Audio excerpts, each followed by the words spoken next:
Ya, Assalamualaikum warahmatullahi wabarakatuh. Saya Pandu Renanda. Saya akan menyampaikan tentang aplikasi manajemen keuangan pribadi untuk membantu khususnya orang pribadi ya untuk memanajemen uh, uang mereka dan kebutuhan mereka. Nah, di sini saya mengembangkan aplikasi yang namanya FinPlan. Kita masuk ke materi. Ya, latar belakang dari materi tersebut adalah tantangan pengelolaan keuangan pribadi di era digital. Jadi sekarang ini khususnya Gen Z ya, kebetulan banyak orang-orang yang tidak bisa memanage uang dengan benar karena banyaknya keinginan yang uh, ada di hati mereka. Jadi sehingga itu jadi satu hal yang akan menjadi kecerobohan ke depannya. Itu yang kedua ada FinPlan tuh hadir dengan solusi AI dan edukasi finansial. Jadi di sini nanti kita akan tahu bagaimana cara kerja FinPlan ini untuk mengedukasi khususnya orang-orang yang kesulitan untuk memanage uang gitu. Nah, yang ketiga menjawab kebutuhan Gen Z, milenial dan UMKM seperti tadi yang saya sampaikan ya. Nah, FinPlan ini hadir sebagai solusi teknologi keuangan pribadi untuk menjawab meningkatnya kebutuhan masyarakat, khususnya generasi muda dan profesional, dalam mengelola keuangan secara efektif.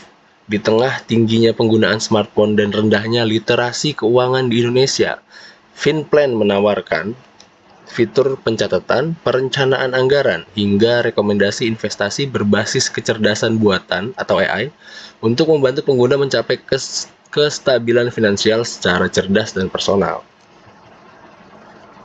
Nah, tujuan dan ruang lingkupnya, tujuan FinPlan ini untuk membantu masyarakat atur keuangan secara cerdas, gitu, manage uang. Yang kedua, produknya adalah aplikasi berbentuk aplikasi di iOS dan Android. Kebetulan kan sekarang orang tuh lebih sering ya memegang handphone, gadget, PC, device-nya dan lain-lain. Kebetulan kita ada aplikasi di Android dan iOS gitu. Dengan fitur pencatatan otomatis, budgeting dan edukasi AI. Profil perusahaan dan visi misi dari FinPlan ini bentuknya startup fintech gitu, berbasis teknologi pastinya gitu kan, untuk membantu manage uang tadi, yang mempunyai visi menjadi aplikasi finansial nomor satu di Indonesia. Karena ini proyeknya akan besar, FinPlan ini yang kita harapkan orang di Indonesia, khususnya masyarakat di Indonesia ini percaya dan memakai FinPlan ini gitu. Karena untuk membantu pribadi mereka juga kan. Nah, value dari aplikasi ini tuh yang pertama smart, lalu accessible, yang ketiga value oriented, juga ethical dan sustainable pastinya. Oke. Aplikasi ini punya analisis pestel. Yang pertama di political ya, pemerintah Indonesia mendorong inklusi keuangan dan digitalisasi ekonomi melalui OJK dan Bank Indonesia. Jadi FinPlan punya peluang besar untuk mendukung literasi keuangan di Indonesia. Dari sisi ekonomi, stabilitas ekonomi digital, peningkatan penggunaan dompet digital dan penetrasi smartphone mendorong permintaan solusi pengembangan keuangan pribadi. Dari segi sosial, gaya hidup konsumtif khususnya Gen Z milenial dan rendahnya literasi keuangan menjadi tantangan sekaligus peluang edukasi. Generasi milenial dan Gen Z terbuka terhadap aplikasi edukasi. Jadi kita tahu ya yang Gen Z khususnya Gen Z dan milenial ini sangat familiar dengan yang namanya aplikasi web dan segala macam. Jadi kita hadir di sana untuk membantu mereka. Dari sisi teknologi, kemajuan AI, open banking API, dan integrasi e-wallet memberikan ruang inovasi fitur FinPlan. Ancamannya dari disruptor lain juga tinggi. Environmental, Teknologi digital mendukung efisiensi dan paperless budgeting. Nilai keberlanjutan bisa menjadi kampanye Finplan. Jadi udah nggak zaman ya kayaknya tahun 2025 ini kita masih catat manual di buku atau kertas gitu, kayaknya itu sudah mulai ditinggalkan atau bahkan hampir tidak ada ya zaman sekarang. Dari sisi legal, perlu mematuhi regulasi perlindungan data pribadi dan kerangka hukum fintech dari OJK. Nah, yang dari sisi legal ini pastinya penting banget ya, mengingat banyaknya isu kebocoran data. Jadi Finplan ini akan menjadi aplikasi yang dipercaya oleh masyarakat harusnya. Analisis Porter's Five Force. Tapi kekuatan penilaian ancaman pendatang baru itu tinggi. Teknologi mudah diakses tapi loyalitas pengguna masih rendah gitu. Karena ini terhitung aplikasi yang akan baru launching nantinya. Ancaman produk pengganti juga tinggi. Spreadsheet, aplikasi serupa seperti Money Lover, wallet, atau integrasi langsung dari bank digital gitu. Jadi kita nantinya pasti punya value khusus ya ke depannya. Persaingan industrinya sedang sampai tinggi. Banyak pemain lokal dan global, namun belum ada dominasi di segmen edukatif. Kekuatan tawar-menawar pembeli tinggi. Banyak alternatif gratis. Keunggulan fitur dan UX sangat penting. Kekuatan tawar pemasok rendah. Finplan mengembangkan sistem sendiri, bergantung pada teknologi internal. Jadi nanti Finplan ini akan dikembangkan oleh internal, artinya akan ada rekrutmen internal yang mereka itu sebagai karyawan Finplan. Lanjutnya ada SWOT analisis. SWOT analisis yang pertama adalah kekuatan. Kita punya fitur AI dan edukasi yang unik. Lalu tim lintas keahlian, integrasi multiplatform, UI UX lokal dan adaptif.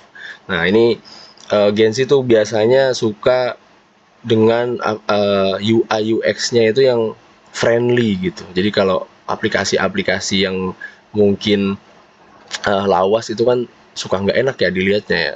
Nah, Finplan ini gimana caranya nanti kita akan buat supaya familiar di mata pengguna gitu. Tapi Finplan juga punya kelemahan yang sampai saat ini kita analisa adalah aplikasi yang baru. Yang kedua, pendanaannya terbatas pastinya karena kita akan berkembang dari nol, dari awal. Lalu belum ada trust brand yang kuat. Ya, ini berhubungan dengan aplikasi yang masih baru di pasarannya. Lalu skala operasionalnya terbatas. Ya, ini juga bagian dari suatu hal yang baru.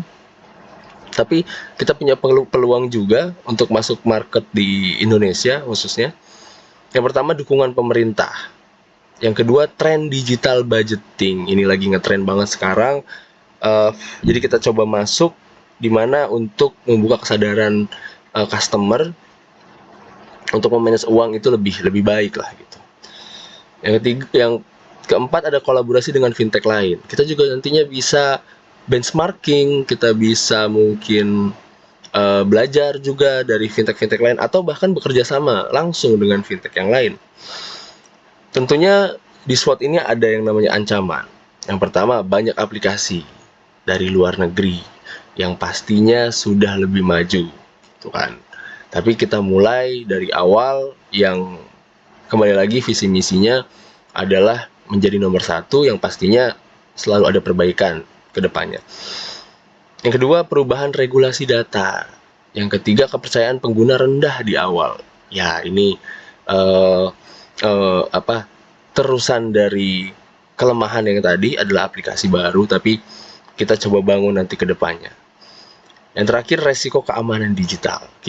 Kita juga khususnya dari tim Finplan sendiri ini harus untuk bikin cyber security-nya tuh yang ketat gitu, karena nantinya itu bakal jadi trust customer. Ketika satu data bocor, artinya akan ada kemungkinan untuk seluruhnya akan bocor gitu.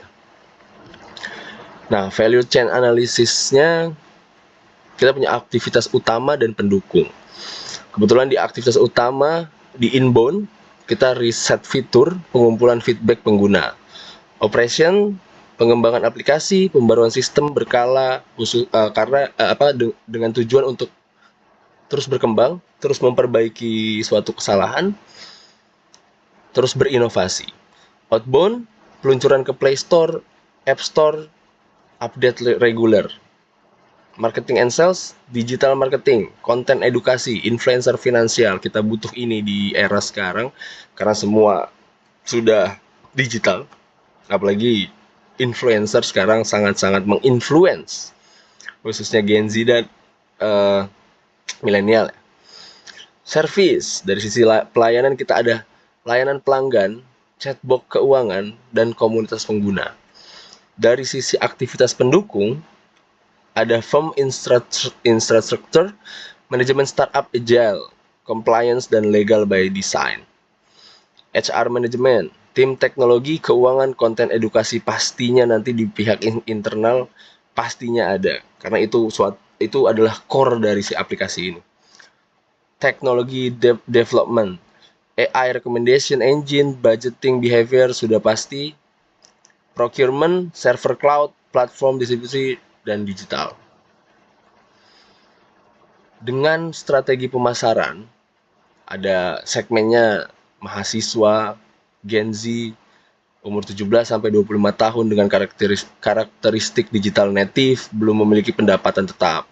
Ini juga kita sasar karena nantinya mereka harus belajar dari memanage uang jajan mereka ya, memanage dari uang saku mereka sehingga tidak boros, tidak membeli hal yang tidak bermanfaat. Dengan kebutuhan utama edukasi dasar finansial, budgeting harian, pengingat cicilan atau utang. Segmen yang kedua, pekerja muda, umur 25 sampai 35 tahun, dengan karakteristik memiliki penghasilan dan gaya hidup yang aktif. Kebutuhan utama, pengaturan cash flow, target tabungan, integrasi e-wallet. Karena di umur-umur segini sudah mulai umur-umur awal dari berkeluarga, umur-umur awal dari perencanaan matangnya suatu hidup yang lebih baik untuk kedepannya. Jadi mungkin di umur segini tuh benar-benar harus manage uang dengan benar ya, menurut kami. Yang ketiga ada keluarga muda, pendapatan gabungan, mereka akan mulai merencanakan anak. Pendapatan gabungan gimana caranya? Mungkin dari sisi istri dan suami ini punya penghasilan, lalu digabung bagaimana caranya kebutuhan rumah, kebutuhan anak, dan kebutuhan pribadi ini bisa berjalan lancar ya. Dengan kebutuhan utama, perencanaan keuangan keluarga, asuransi, dan dana pendidikan. Yang terakhir, kita juga menyasar UMKM mikro. Dengan karakteristik pengelola usaha kecil tidak terbiasa dengan pencatatan. Jadi UMKM mikro ini masih banyak yang belum teredukasi tentang finansial, masih belum tahu caranya melakukan pencatatan. Padahal ini sangat penting ya untuk melihat kedepannya bagaimana usaha ini akan dikembangkan, bagaimana akan jalan dan lain-lain. Dengan kebutuhan utama, fitur pengeluaran usaha, laporan keuangan sederhana itu menurut saya penting banget untuk semua usaha. Nah, kita memproyeksikan pendapatan tahun pertama dengan sumber pendapatan langganan premium. Asumsi 10.000 user dikali 29.000 dikali 12 bulan. Jadi 1 bulan kita hanya pasang tarif 29.000, bahkan tidak sampai 30.000. Punya pendapatan 3,480 juta. Iklan edukatif 10 kampanye 20 juta, total 200 juta, komisi mitra 5.000 per transaksi, 20.000 per transaksi, 100 juta, jadi total pendapatan per tahun 3,78 miliar.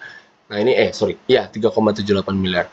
Ini asumsi di tahun pertama yang dimana nanti juga ada beban atau biaya-biaya yang harus dikeluarkan ya. Nah, kita masuk ke kesimpulan. FinPlan ini hadir sebagai solusi teknologi finansial yang menjawab kebutuhan masyarakat akan alat bantu pengelolaan keuangan pribadi yang cerdas, mudah digunakan, dan edukatif. Tentunya, dengan menggabungkan fitur-fitur pencatatan keuangan otomatis, analisis perilaku finansial, serta edukasi keuangan interaktif, FinPlan mampu mengisi celah yang belum terpenuhi oleh kompetitor lokal maupun global. Melalui pendekatan strategik, berbasis analisis lingkungan eksternal dan kapabilitas internal, dapat disimpulkan bahwa FinPlan memiliki potensi pasar yang besar.